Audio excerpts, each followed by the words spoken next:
2 ఆడ ఎలుగు బంట్లు వచ్చి 42 మంది పిల్లలు తిన్నాయి. దానికి దోషులు ఎవరో తెలుసా? తల్లిదండ్రులు, పిల్లలు కాదు. పిల్లలకు నేర్పిన తల్లిదండ్రులు.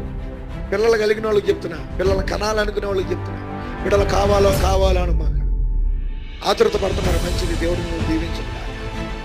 ఆ బిడ్డలను దైవ భయంలో పెంచే అర్హత నీకు ఉన్నప్పుడు దేవుడు బిడ్డలు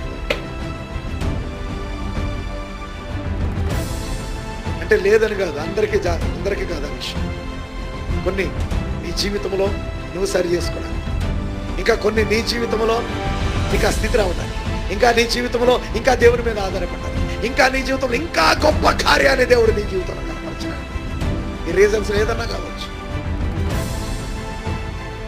42 మంది పిల్లల్ని కానీ పెంచిన తల్లిదండ్రులు అపహాస్కం.